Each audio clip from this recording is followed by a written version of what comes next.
Well, welcome Anne, Cheryl, and Sharon. You're obviously the timeliest of the group, so we're going to go ahead and get started in about 6 to 7 minutes here. But welcome and thanks for joining SAA's webinar.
Hello, everyone, and thank you for joining SAA in our webinar this afternoon. We have 13 or so attendees of our 92.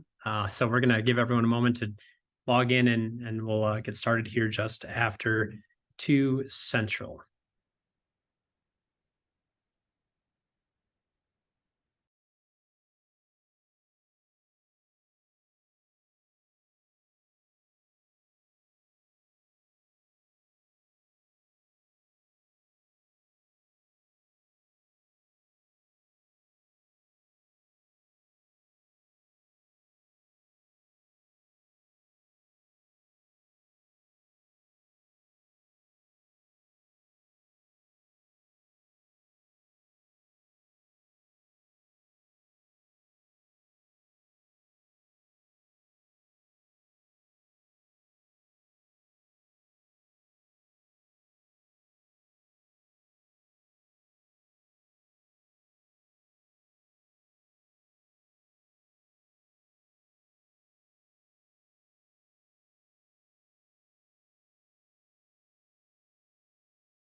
All right, fearless panelists, are we ready to kick things off? Perfect. Okay, so we are about 2 minutes after our start time. We still have some attendees trickling in, but wanted to, of course, welcome everyone to another SAA webinar. These have been very well received and continues to grow. This time we had 92 registrations. So whether you're joining us here for the live version or watching a recording after, thank you for taking interest in this important topic, and just a overall appreciation from SAA, the U.S. soy family, and our board and our farmers in particular for taking time to be with us today and helping us grow domestic aquaculture and grow value to the soybean industry. So our title today is Earning Community Trust for Aquaculture Establishment. Just a quick introduction for those of you who don't know me. It's my name is Easton Kaboshik. I've served as the executive director of Soy Aquaculture Alliance now for going on 2 years. So a lot's changed and we have a lot of momentum. I'm excited to continue building on that with the partners here on this webinar and also our upcoming projects and programs. So I'll get into that in just a moment. A few of housekeeping things. Just a reminder, attendees are muted. I know you all have wonderful things to share and contribute, but for the sake of productivity, the webinars are muted. Everything will be recorded and available on our website afterwards. And then if you have any questions, and please don't be bashful in asking questions. There's a Q&A function of this webinar, and we will do our best to consolidate and answer those, either typing or by directing it to one of our panelists today. Just for a quick agenda, we're going to do some introductions. I have some acknowledgements I need to do, and then really the meat of our topic today is around this, the concept of social license in aquaculture, a recent project that wrapped up between the Center for Food Integrity, the United Soybean Board, and Soy Aquaculture Alliance, and then just gathering the practical perspective from our producer panelists today as well. Again, there's always going to be time for Q&A at the end, but don't wait till the end to join us. For those of you watching this or attending right now, we have 92 registrations, and it's a mix of soybean industry, aquaculture industry, academia, and some other media and feed companies as well. So again, thank you. My only ask would be to, if you found this of value, share it with a friend or encourage them to attend or connect with us in the future. I would be remiss or actually I should say, this webinar today is brought to you by our members and our farmers. So Soy Aquaculture Alliance is an organization that pulls together the soybean farmers in the United States. These are our core members. They serve on our board of directors, and they contribute funding through the soybean checkoff toward all of the research and programmings and webinars that we're able to produce. So thank you to our members, and an invitation to any other member states that aren't joining us as well. And also thank you to the broader soy family. We have done a lot of work nationally, internationally to grow this industry, and that is not a small effort. In particular today, I want to draw special attention to the United Soybean Board, who made this project possible. So the bulk of what we'll be talking about today, or at least a large function of it that Amy will present, is a project that we did jointly and was a success. I look forward to seeing the next iterations and how all of that comes to fruition here. So we'll get into that soon, but just a thank you to the broader soy family. And again, I didn't do this last time, so I'm jumping back in for any new friends of the Soy Aquaculture Alliance. But our mission is really simple. We exist to expand domestic aquaculture production and the value of U.S. soy. So soy is a primary ingredient, protein ingredient in aquafeed, but we recognize there's a lot of challenges and new knowledge that needs to be created to help aquaculture farmers be successful and help our industry grow. So, and of course, it's a benefit to our soybean farmers who have a lot of meal to offer and a lot of opportunity and solutions in a great and consistent product here in U.S. soy. We have a few programs and how we deliver that mission. So our core function is research, and we actually, in a moment here, you'll get a QR code to our 2024 RFP. So we do research. Last year, we had 13 different projects, and 6 of them just wrapped up in the last quarter. So On that, if you are not on our mailing list or have not received our quarterly research update, it's a really thorough look at where we are in all these projects and what's coming down the pipe. So a great resource for the knowledge that we're creating and investing in. We build relationships between the aquaculture industry and soybean industry. Those are kind of points 2 and 3 there. And then actually, Jonathan, we just talked about this. Our fourth initiative is our market analysis and just domestic market development. And then lastly is some advocacy work. We're not a advocacy organization, but we do try to support and generate knowledge that educates the benefit of our policymakers on the benefits of aquaculture and, of course, the benefit to soybean farmers and aquaculture farmers alike. Quick update. I really only have one. So we have our get your phones out.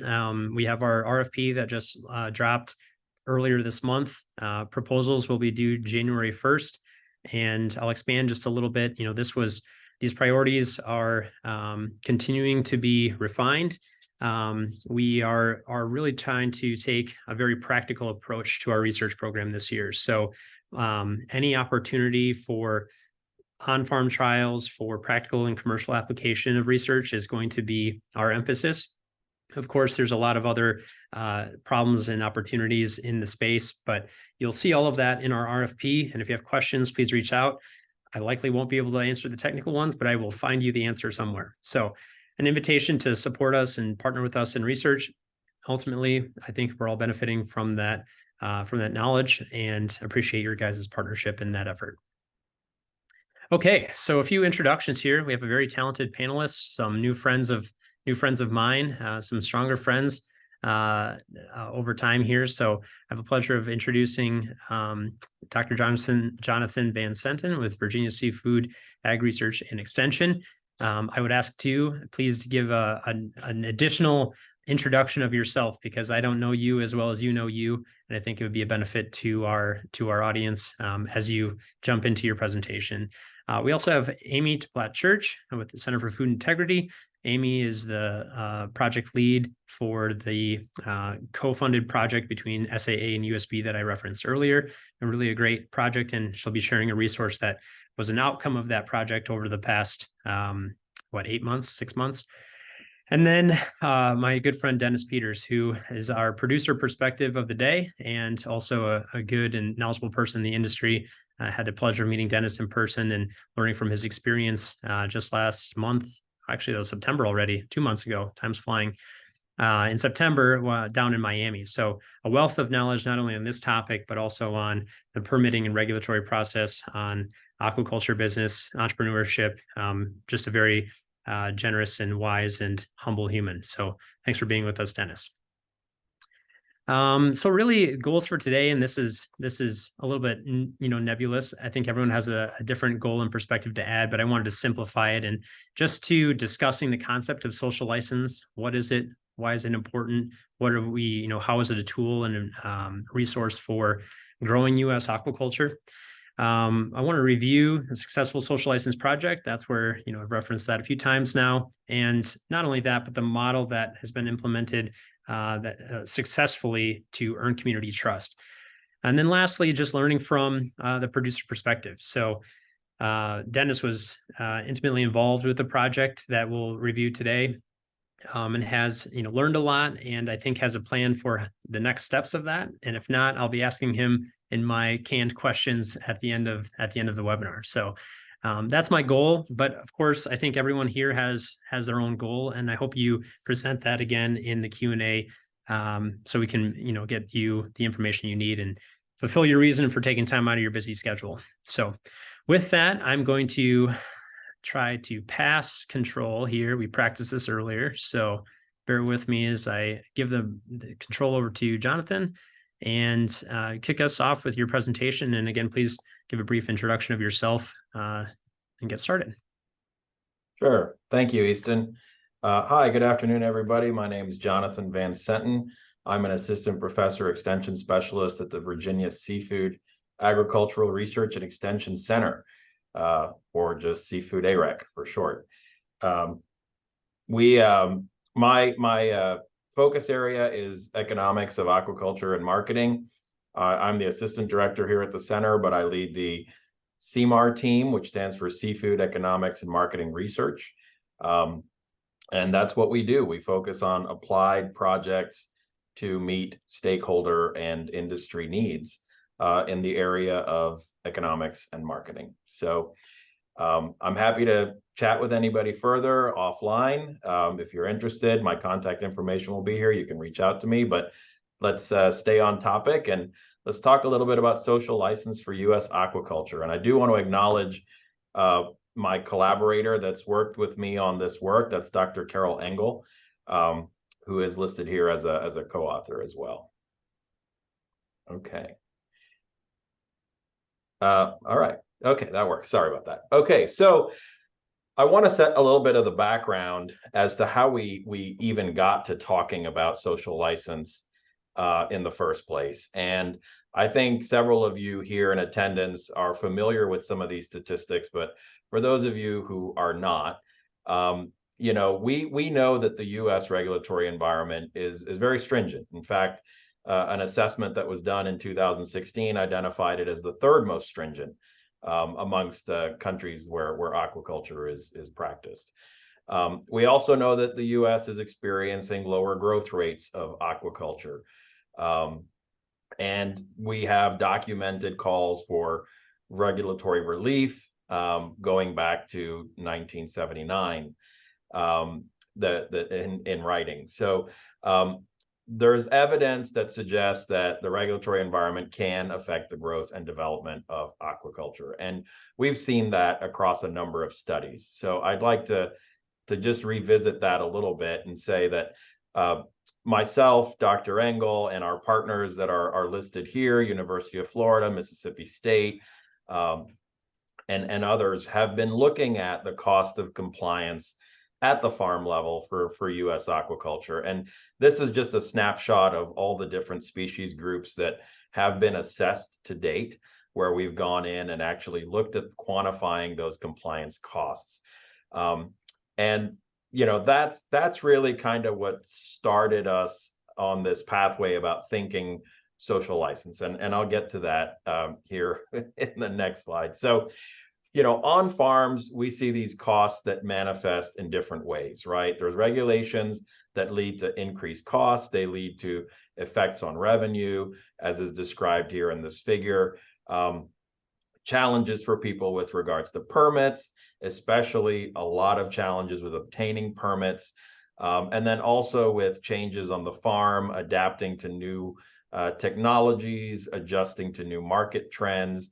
These are all the kinds of barriers and challenges that farmers have described to us.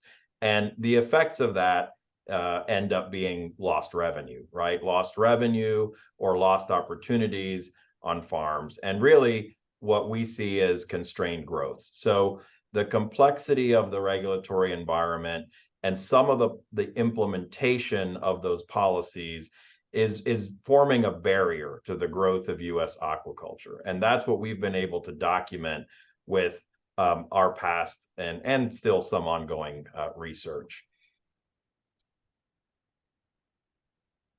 Oh, okay. So I want to give a quick example of that, because I think it's, you know, when you say it, it's kind of easy. Everyone goes, oh yeah, okay, that makes sense. But I want to give a concrete example of that. And one of these is, you know, we saw this in the shellfish industry specifically, but it's this nature of these unintended consequences. So, you know, the permit specifies a type of equipment, right? It specifies a specific type of equipment that can be used on the farm. And what that does is that means that when you want to adopt new equipment, when there's something better out there, and you say, "Hey, I you know, learned some new equipment's available. It's better for me to use that." That makes adoption of that equipment not possible unless you go through a new permitting process. Well, the challenges of going through the permitting process make it so that effectively farms are almost not able to adopt new technology, right? Because it requires a complete change in the permit. And this is especially a challenge for smaller producers who are resource limited in terms of being able to go out and hire attorneys and consultants and, you know, other experts to help them get through that process.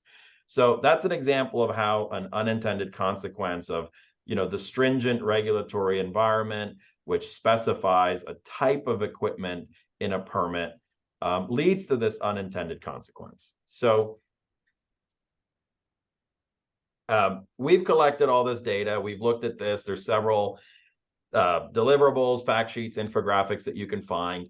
And we've looked at opportunities for streamlining and lowering costs on farms.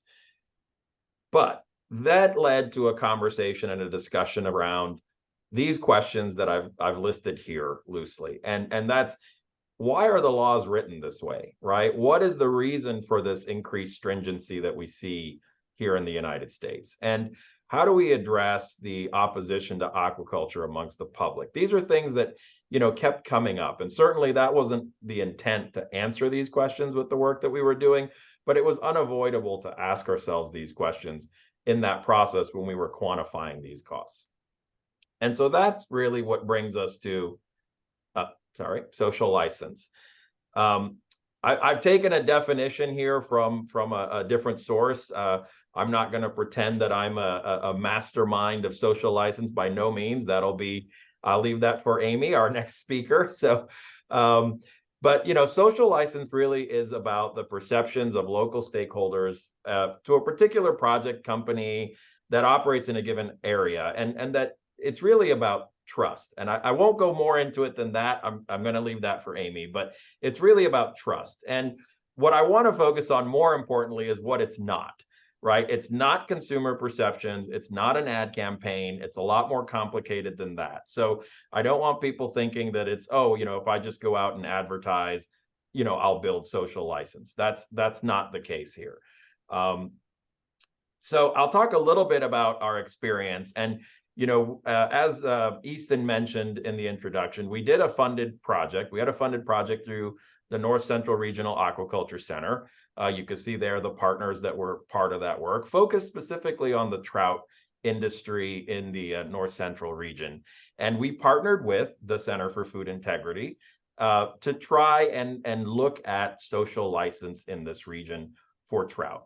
And that project tried to both look at what is the social license in that region currently, right? Where do we stand? And how do we help improve that situation? And so we did this community advisory panel approach that will be talked about later in this webinar that you're part of. And, again, it was a very interesting experience, especially for me as an economist, right? Looking at that, I am a social scientist, but my social science is a little different.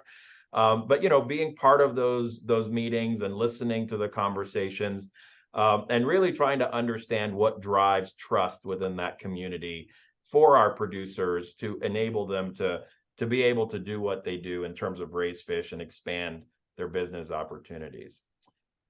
So the last thing that I want to do is I want to say that one thing that I really learned from this experience, that research experience, is that, and I'm going to make a call to action here.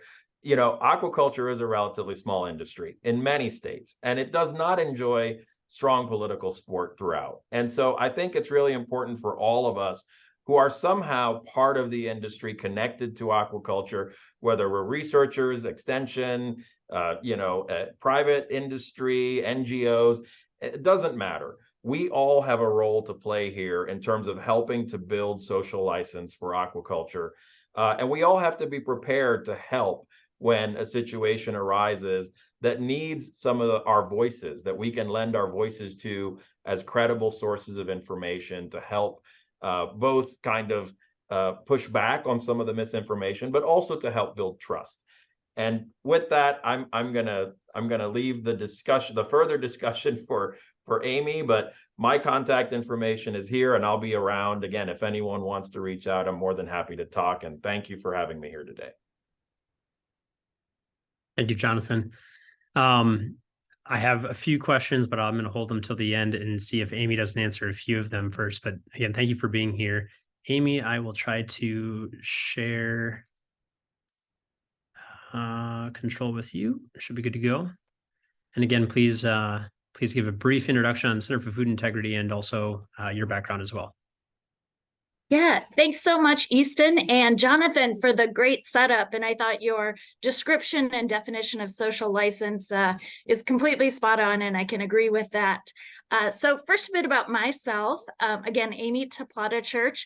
I am by training an animal science major, more in livestock and dairy production. So until 2 years ago, I was much more comfortable visiting about social license in pork production or on livestock farms or dairy operations or poultry.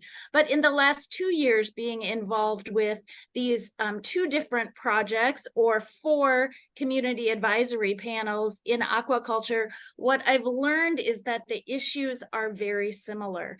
And really our goals and our common ground is very similar.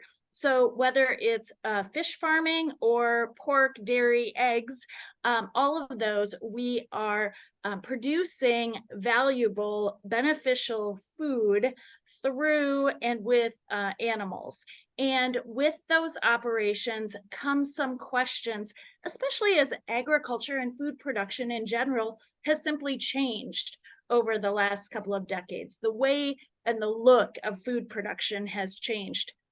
So the Center for Food Integrity is a nonprofit organization that's been in existence for more than 15 years, always with the same goal, which is to help today's food system build trust. And we have about 150 different members and project partners who range literally from farm to fork, and also including research institutions, NGOs, and others. Really, we pride ourselves on this diverse group of stakeholders that really wants to work together, collaborate, connect to help build trust in where U.S. food is produced today.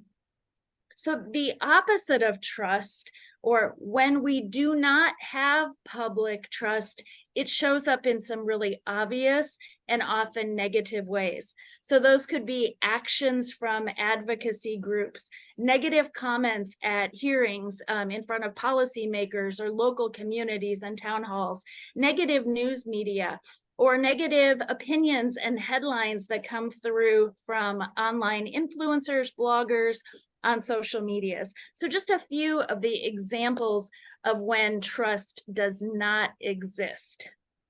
The good news is, through our work at the Center for Food Integrity, we have come to an understanding of ways that we can engage in a manner that is more likely to earn trust.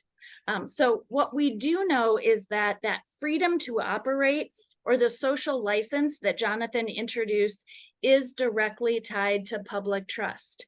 Said another way, when our friends, neighbors, the public around us generally believes that we in food production are doing the right things for the right reasons, then they give that social license to operate our farms, our businesses, our operations in the way that we feel is best, based on our experience, based on the science and the research that informs our production practice.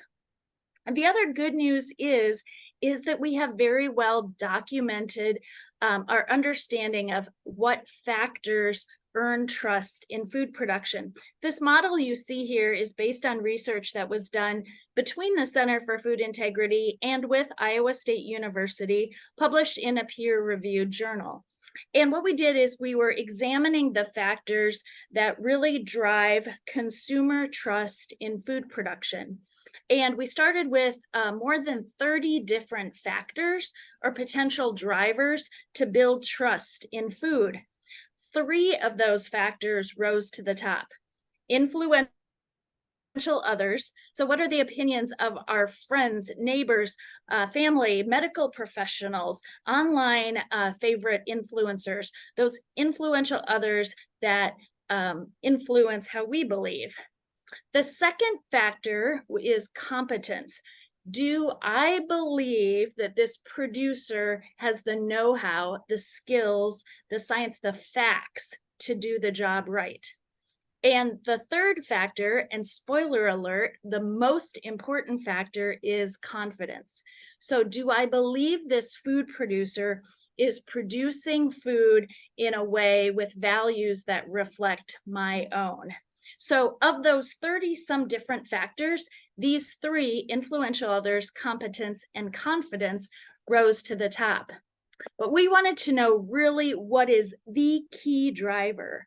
And the research also uncovered that shared values or confidence, I trust, is 3 to 5 times more important to building trust than simply sharing facts or demonstrating that we have the technical skills and the expertise.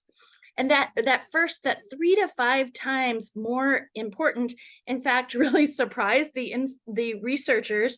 And so they did the study a second time just to understand, is this for real or was it a bit of a fluke? And in the second run, the results were the same. Shared values are 3 to 5 times more important than facts or technical skills when we're working to build trust with consumers. We also know through parallel research that in addition to establishing those shared values or common ground, that being as transparent as possible about the way we produce food and the practices that we use and why we do what we do, that transparency is also very important to building trust. So in the last 2 years, when I've worked more with aquaculture industry and fish farmers, I've seen so many very good examples of that transparency. Opening farms, either in real tours or virtual tours, online interviews, the use of social media, being on news and other TV channels, using digital properties to connect. There's lots of great examples of being transparent, and that's helped to build trust.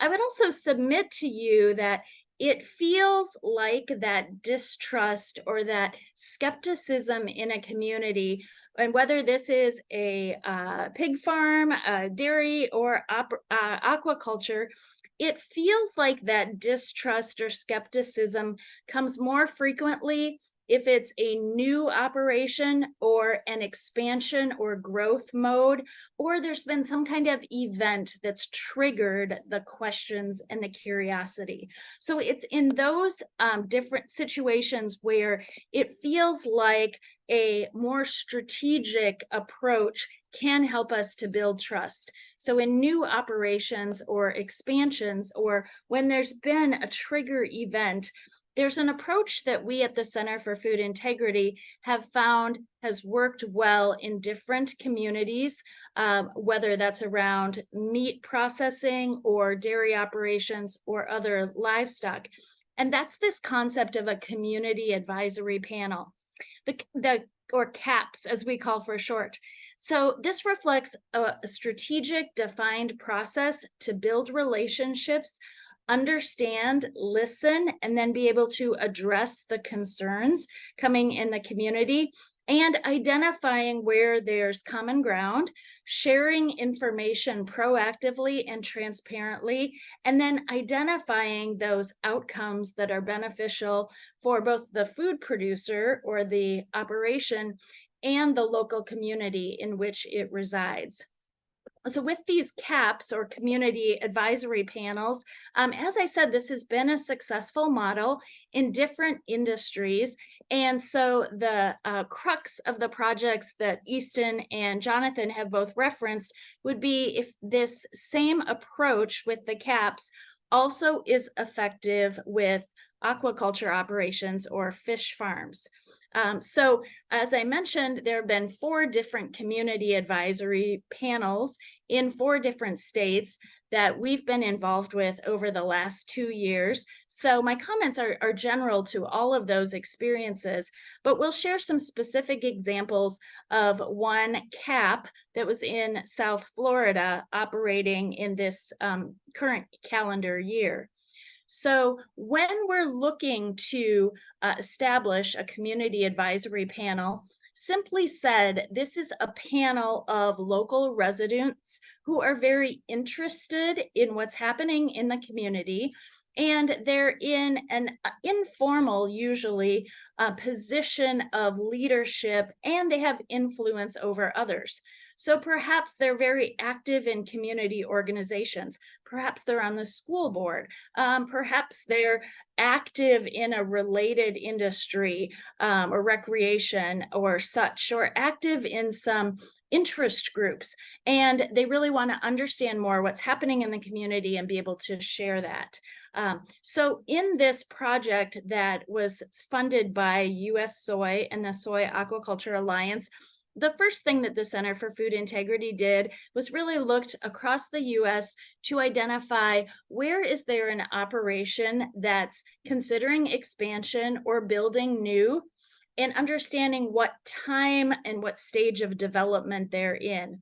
So through that process, we talked with producers and companies in at least 10 different states about their growth plans and ideas.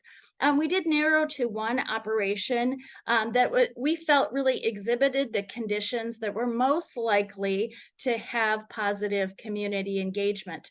And when we say the right place and the right time really means as the project is starting.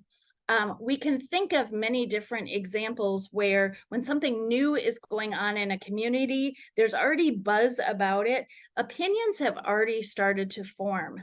Perhaps rumors have started to get out there. And then we're in more of a position of needing to explain, perhaps feeling a bit more defensive. But this community advisory panel is intended, and it's most effective when it's more proactive and at the beginning of a new operation or a new expansion. So after identifying the community in South Florida, and I'll count on Dennis to share more about that, there is a very strategic process that we've found works effectively with these community advisory panels.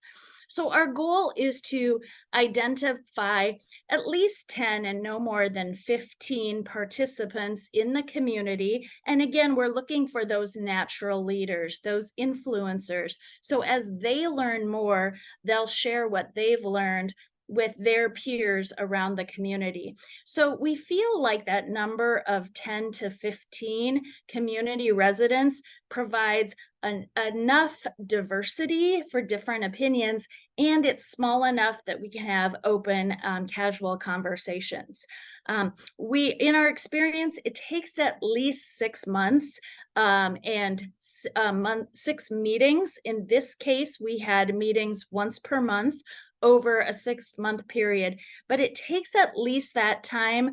We've learned to understand what the feelings are around the community, understand the potential issues, the questions, the curiosity that the community members have about the operation. And then after, that's all the agenda for that first meeting. In this case, in South Florida, that happened in March.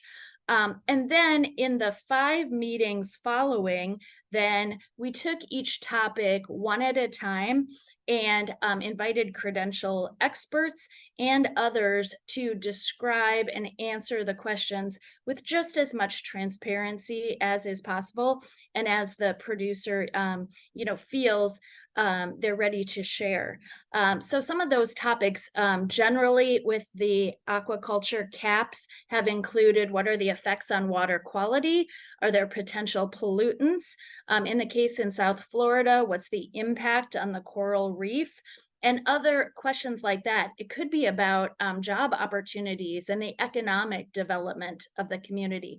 So each of those topics was addressed one meeting at a time with full transparency and providing as much information as possible to answer the questions.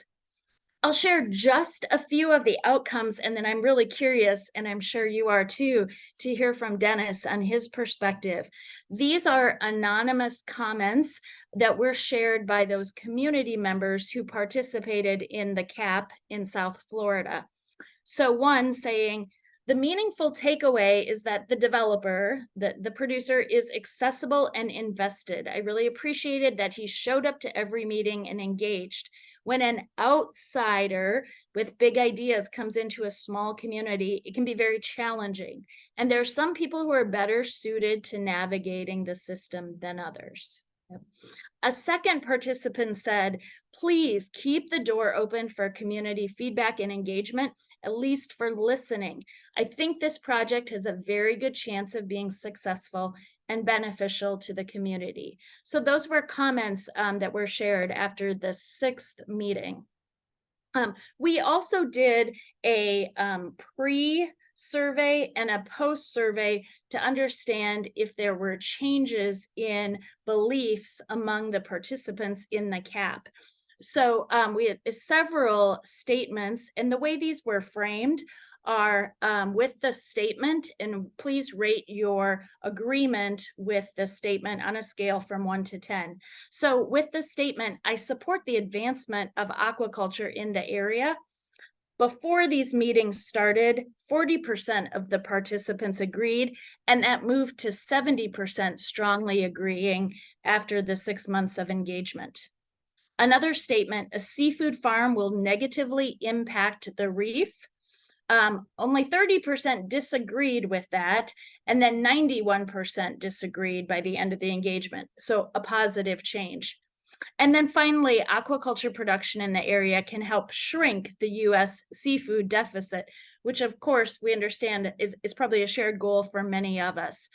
40% agreed to that statement at the beginning of the CAP, and after the 6th meeting, 91% agreed. So those were some of the statistical outcomes from this project, and we wanted, though, not only to demonstrate changes in beliefs in one community, but also have a model or a template that others could consider and others could put into play. So on the website foodintegrity.org, you can download a comprehensive resource guide, all the steps, tips, considerations to establishing a community advisory panel in any community where aquaculture might be changing, growing, or expanding. So I'll welcome any questions at the end of the conversation, but until then, I'm really interested to hear about Dennis's take on our project in South Florida.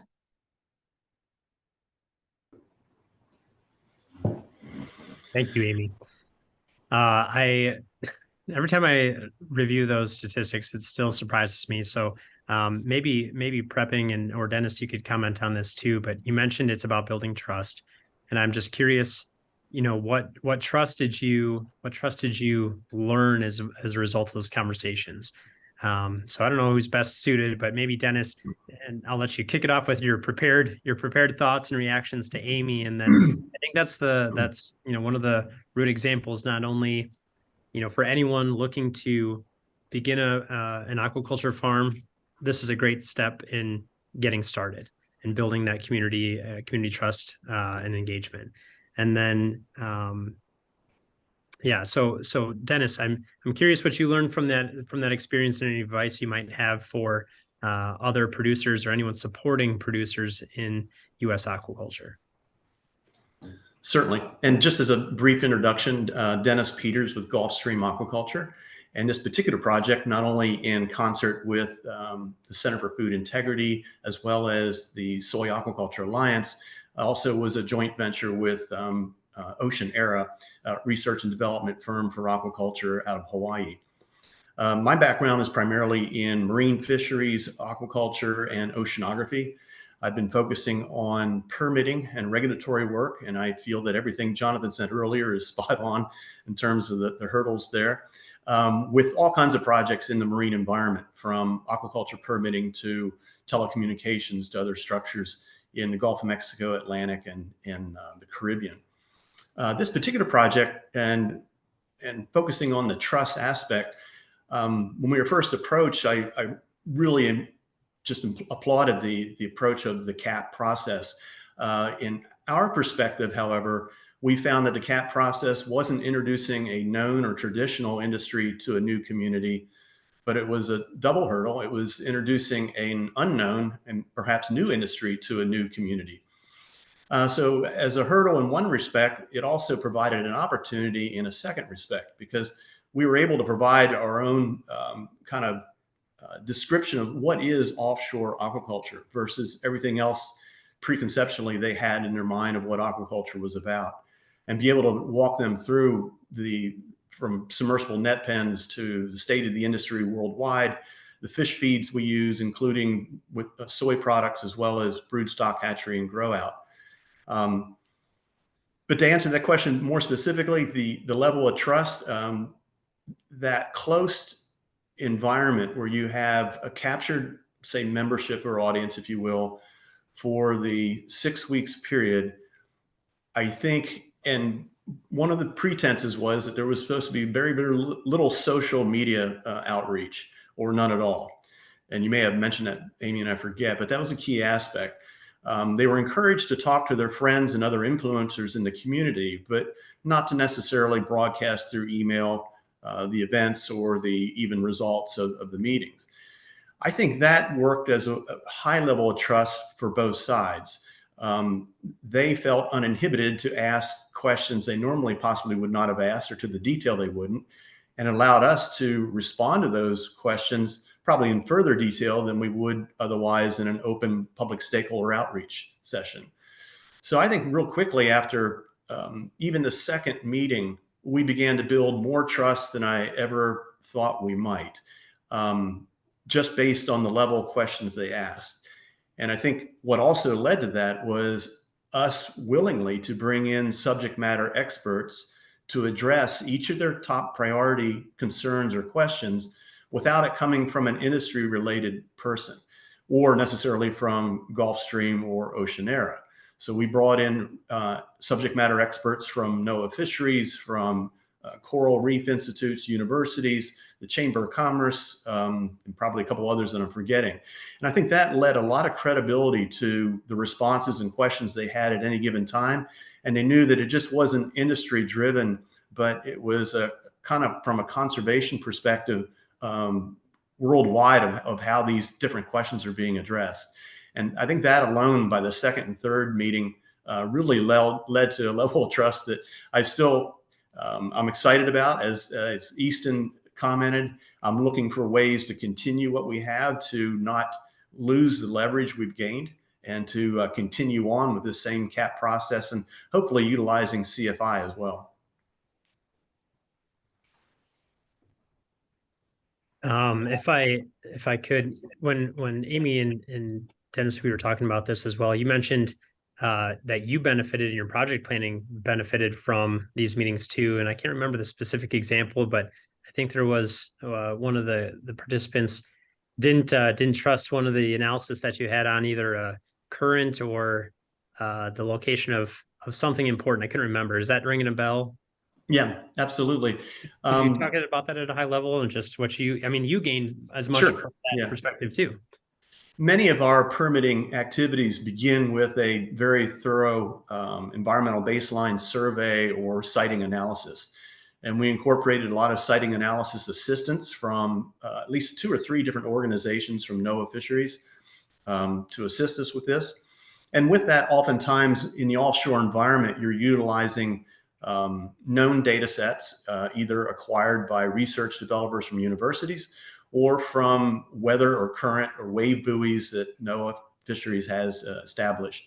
And so we were working off some of the data that was being provided to us from one of the closest NOAA buoys that we could get.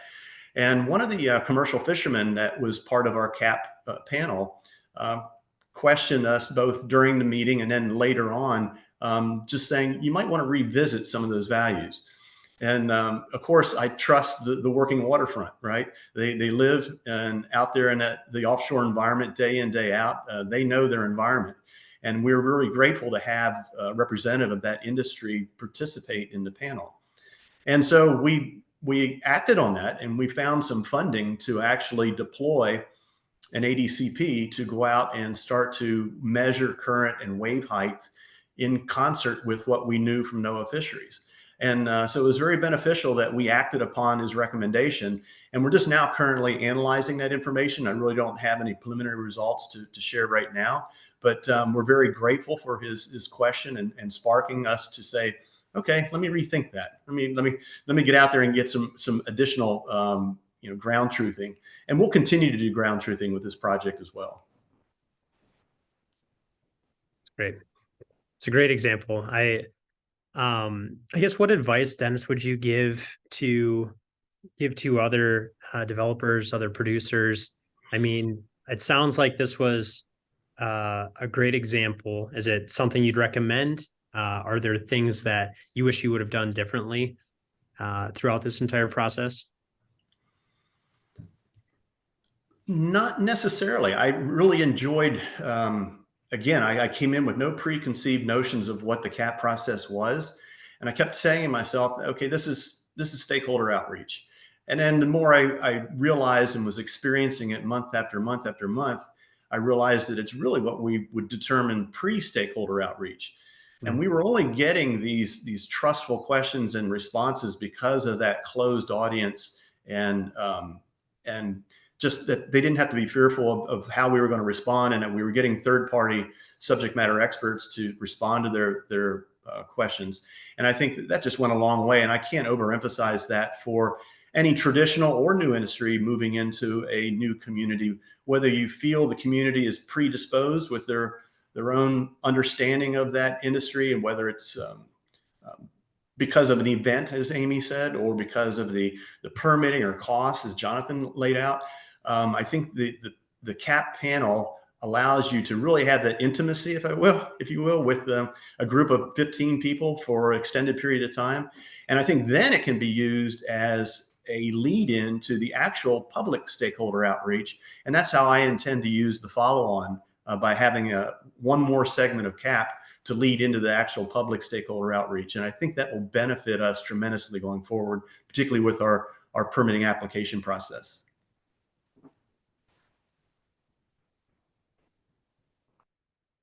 Excellent.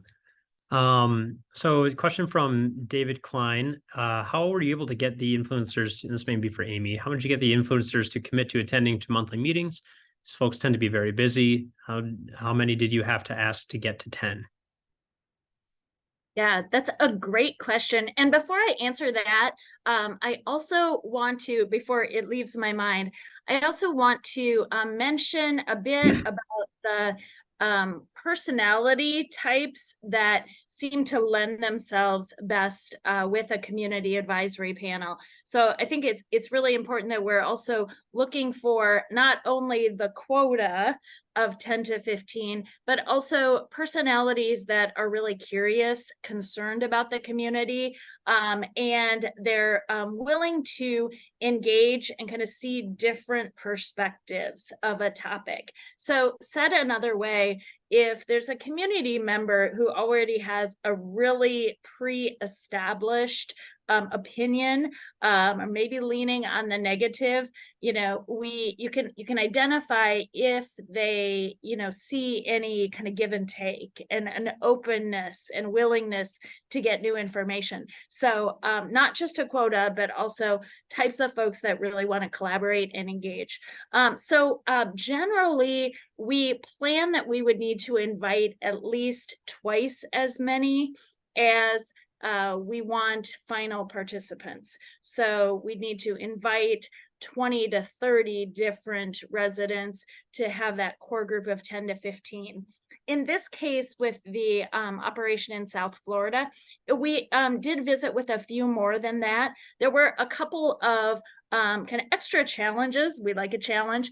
But when we started visiting with community members, it wasn't just the stage of the process. We weren't able to at first share a lot about the project. So it was very vague about what the first meeting was all about.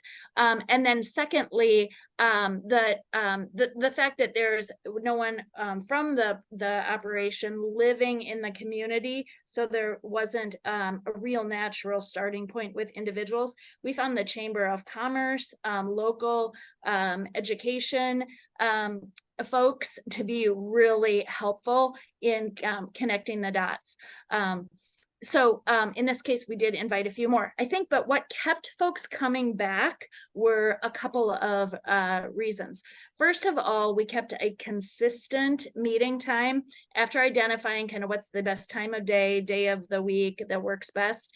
And then we kept that consistently. So it was always the same, set the meetings far in advance, months in advance, so people could plan. And then, you know, it feels to me like people like to be in the know, right? So then they are becoming personally invested. And you saw that in some of the comments. So kind of like the more information they got, the more they craved and the more committed they were to coming back. Or people who maybe were out of town, but said, is there a link that I could join in by Zoom because I don't want to miss the next one?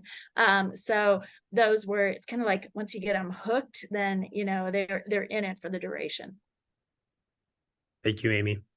Jonathan, I want to pull you back in, and maybe Amy, you can support, but obviously NCRAC and you've done multiple CAPs around the country and other areas. Have you seen the same success? You know, the statistic jumps out to me, going from 40% to 91% of approval or knowledge on a particular domain of the survey. Is that pretty consistent, or does it vary from, you know, project to project, area to area? And I guess is the model, you know, consistent, and or what have you learned in some of the other diverse projects that you've done? Yeah, sure. And I welcome Amy to contribute to this response as well. I think, well, you know, one of the things we saw, and I will correct you a little bit, Easton, I haven't done the CAPs across the country. That would really be Amy. But, you know, the project that we did with the North Central region, we did work in 2 states. And obviously the situations there were a little bit different. And so the CAPs worked a little bit differently, right? And so some of the challenges we faced were, for example, there wasn't really an ongoing active issue happening, right? Like the issue had somewhat already passed in those states where the opposition had successfully limited the growth of aquaculture. But we still thought it was worth going in and assessing what the current status was in that state of social license and trying to build, you know, this community that could continue having these discussions moving forward.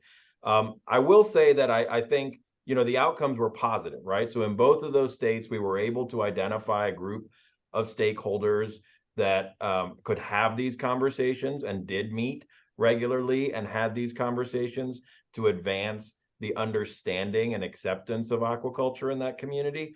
But, you know, I think it really does come down to what, you know, the timing, right? The timing of when you engage with the community is critically important. And also, again, getting the right stakeholders to the table, like Amy just mentioned, right? I mean, you need to really think carefully about who are those folks that you want to have there, and that are going to be receptive to information and having these conversations, and not people that are, you know, disinterested in learning something new. Amy, I don't know if you have something you'd like to add to that. Yeah, I think that was a great job of summarizing our experiences around the Great Lakes. And I would say there's kind of a trifecta of factors. So we talked about the right time, we talked about the right group of participants, and it's also the mindset of the farmer or the operation that's involved. So one reason that we saw the success in South Florida was definitely due to the open and transparent and engaging two-way dialogue mindset that Dennis brought to every single meeting, you know, and his partners shared that same real commitment to engaging truly with that two-way dialogue. If the producer or operation that's participating is kind of more guarded with information, or has only their own interests at heart, that insincerity would come through and would be less successful. So, really kudos to Dennis and his team for having that openness. And there's a bit of vulnerability with that. And so we really salute that spirit and the partnership. Excellent. We have just a few minutes left, and I see everyone's been quite quiet on the Q&A function. So if you do have any questions, please submit them now. But I guess can we talk about what's next? We had a great cap. We have a new resource for facilitating other caps. Maybe Amy, how are you hoping this supports other operations looking to get started? Or Dennis, you've alluded to it a little bit, but what's the next step for you in taking the knowledge you gained from this project and applying it to help that operation in its next phases? Dennis, do you want to go first? Certainly. I think I already alluded a little bit, but I'd like to, the next step for us is to continue on with another phase of the CAP process, perhaps the same level of effort, but extended over a longer period of time, perhaps once every 2 months, but continue to keep that core group of individuals that we've already developed that trust with engaged, and particularly engaged as we pursue the actual commercial permitting process. Because in my mind, that's what then leads to the open public stakeholder outreach, and having that core base that you've already met with in the local community as kind of your stronghold for opinions and comments and concerns. I think that will bid very well going forward with the open stakeholder outreach initiative. So a few thoughts about next steps on our end. So, and first of all, Easton, thanks to SAA and also thanks to US Soy for supporting this pilot project. So as I mentioned, there is the resource guide that anyone, I hope a next step, everyone in this webinar, right, to go online and download that. And I will in a minute put the direct link into the chat for you. Also, through the US Soy farmers have generously supported some extended work with the Center for Food Integrity. So in the next 6 months, you will see additional content, videos, training for farmers and the aqua industry, all around these concepts of engaging with shared values. There are also some deliverables, now switching gear to the NICRAC sponsored project that Jonathan mentioned. There are some deliverables in terms of presentations at some upcoming aqua events this winter.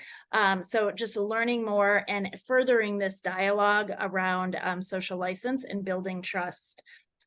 So while I have the floor, I do see there's a question for me. How do you explain shared values? And that's a great question. I glossed over that. So shared values is really kind of establishing where there is common ground. So for example, it might be, if I'm talking to another mom and I can share, that I'm a mom and we have the same interest in feeding healthy and safe food to our children. That's an example of shared values. Something that became very clear to me as I've gotten to know aquaculture producers through this experience is that 201, they're very interested in protecting the quality of water and making sure, in many examples that, water is coming out through their operation better, higher quality than when it came in. And many community members, local residents, sport fishermen, environmentalists also have that common or shared value around protecting our natural resources and water. So that's an example of shared values. Thank you, Amy. So Anne has a two-part question. This will be our last one. And I see Jonathan is answering David. Perfect. Already answered. Anne's asking two-part question. How does a new producer get started with initiating an SLO process prior to pursuing their business plan? And for a producer already in business, how does one recognize they may need to conduct an SLO process if they do see enough local opposition or questioning? And I think you started jumping into this with the recommendation to download the guide, but if you could expand on that just a bit, I think it'd be helpful. I think some clues that a focus on social license and freedom to operate, maybe just any signs of resistance.